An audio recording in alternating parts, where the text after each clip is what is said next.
Bencana kembali terjadi di pergantian tahun 2026. Di hilir, banjir rutin terjadi, sedangkan di hulu, longsor tak bisa dihindari. Sumatera menjadi wilayah paling terdampak, dengan korban meninggal lebih dari 1.200 orang. Menurut peneliti dari Universitas Gadjah Mada, curah hujan di Sumatera memang tinggi kala itu. Namun, itu adalah pemicu awal bencana, atas rapuhnya benteng alam.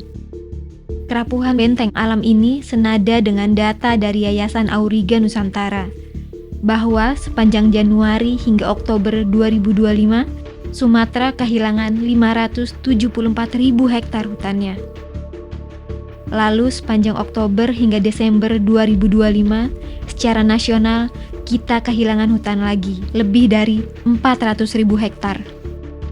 Inilah kerapuhan bentang alam kita yang menjadi bencana ekologis di berbagai wilayah. Bencana yang telah menghantui kita sejak era kolonialisme.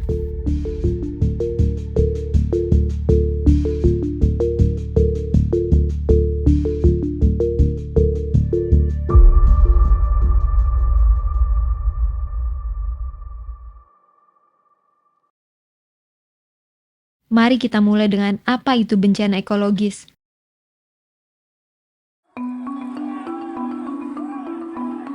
Berbeda dengan bencana alam yang terjadi karena peristiwa alam yang tak terelakkan, bencana ekologis terjadi karena ulah manusia. Akar masalahnya terletak pada perubahan bentang alam. Hutan dengan keanekaragaman di dalamnya adalah spons raksasa alami dalam menyerap air hujan.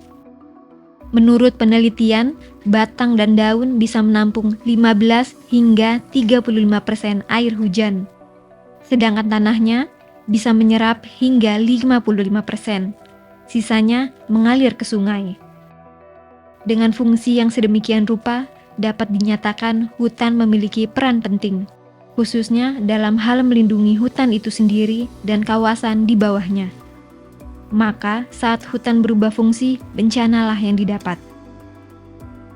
Dalam catatan sejarah, alih fungsi lahan, termasuk hutan, telah terjadi sejak abad ke-19.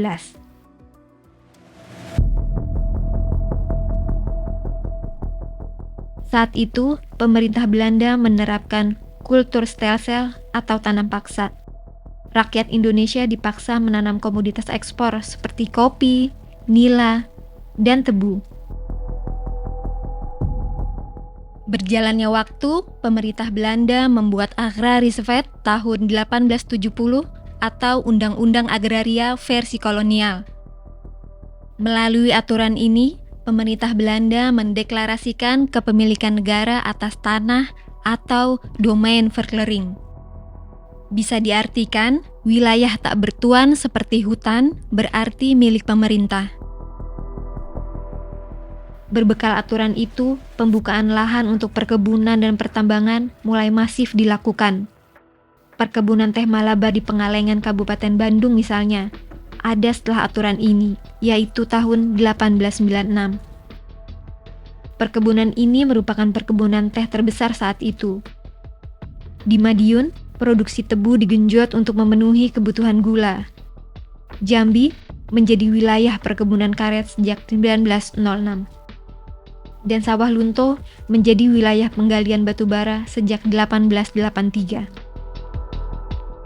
Tak hanya itu, perubahan lanskap juga terjadi untuk jalur transportasi, seperti jalur Dendels sepanjang 1.000 km dari Anyer hingga Panarukan. Jalur ini melintasi wilayah pegunungan mulai dari puncak Bogor hari ini, Cianjur, Bandung, hingga Cirebon. Sedangkan di Sumatera Barat, jalur kereta api membelah Lembah Anai, menghubungkan Sawah Lunto ke pelabuhan Teluk Bayur untuk mengangkut batu bara. Itulah yang dilakukan penjajah, mengeksploitasi alam untuk mendapatkan untung. Pasca kemerdekaan, kita menolak skema ini dengan lahirnya Undang-Undang Dasar 1945. Gagasan ini dibuat lebih terang melalui Undang-Undang Pokok Agraria. bahwa hak menguasai negara atas tanah adalah hak untuk mengatur dan mengelola, bukan memiliki. Akan tetapi, Soeharto menerjemahkan berbeda. Hak negara untuk mengelola dan mengatur tanah adalah hak untuk menguasai tanah kembali. Dalilnya, digunakan untuk pembangunan.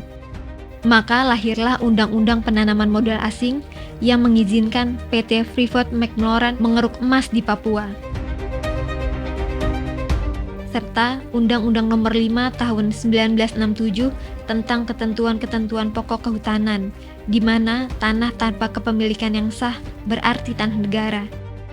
Lebih lanjut, lahan gambut pun dipaksa menjadi area persawahan untuk swasembada beras pada tahun 1995. Sekarang masifnya pembukaan lahan dilakukan atas nama proyek strategis nasional. Melalui Undang-Undang Cipta Kerja, narasi swasembada pangan, pertumbuhan ekonomi, hingga penciptaan lapangan kerja dengan cara pembukaan lahan menjadi sah dan legal. Dari nikel di Sulawesi sampai food estate di Kalimantan dan Papua, mereka ada karena kebijakan.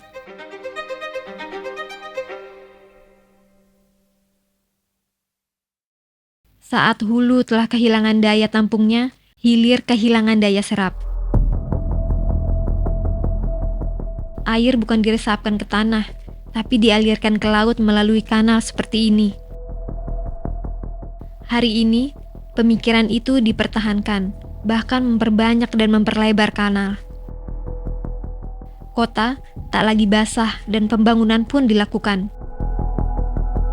Menurut Walhi Jakarta, 90% permukaan Jakarta hari ini sudah tertutup beton dan aspal. Air tak lagi punya ruang untuk meresap ke dalam tanah. Berubahnya bentang alam dari hulu hingga hilir pada akhirnya menjadi sebuah sebab akibat.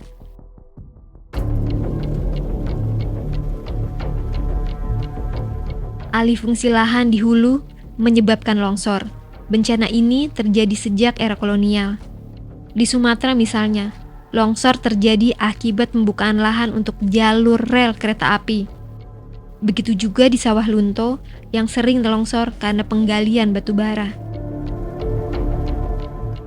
Perkebunan teh di Priangan juga mengakibatkan longsor pada akhir abad ke-19. Di sini, hutan yang bersifat heterogen telah berubah menjadi homogen. Ia berubah menjadi perkebunan, pertanian, atau bahkan digunduli untuk digali. Karena memiliki kesamaan dalam melihat sebuah lingkungan, dampak itu kembali dirasakan. Eksploitasi lahan gambut untuk proyek 1 juta hektar sawah gagal total. Swasembada beras tak tercapai, proyek terbengkalai. Warga Kalimantan Tengah dirugikan dengan kebakaran lahan gambut yang kering pada tahun 1997. Di wilayah lain, air yang seharusnya meresap di hulu dan lereng mengalir deras ke sungai-sungai hingga pemukiman warga. Seperti yang terjadi di Halmahera Timur pada tahun 2023, karena hutannya telah menjadi tambang nikel. Atau terendamnya pemukiman di Konawe Utara pada tahun 2019 karena masifnya kebun kelapa sawit. 2026 bisa kita lihat di media-media sosial saat ini. Di hilir, banjir perkotaan pernah melanda menjelang akhir abad ke-19 dan kini terulang kembali. Memompa air menjadi solusi, sebab tak ada lagi wilayah yang memang diperuntukkan untuk meresapkan air ke dalam tanah.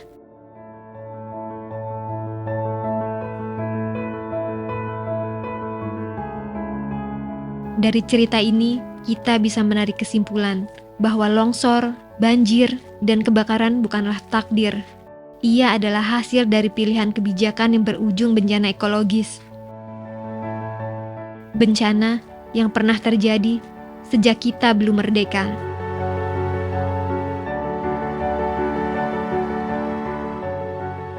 Dan jika ini tak menjadi pembelajaran, maka bencana ekologis akan kembali terjadi lagi, dan lagi.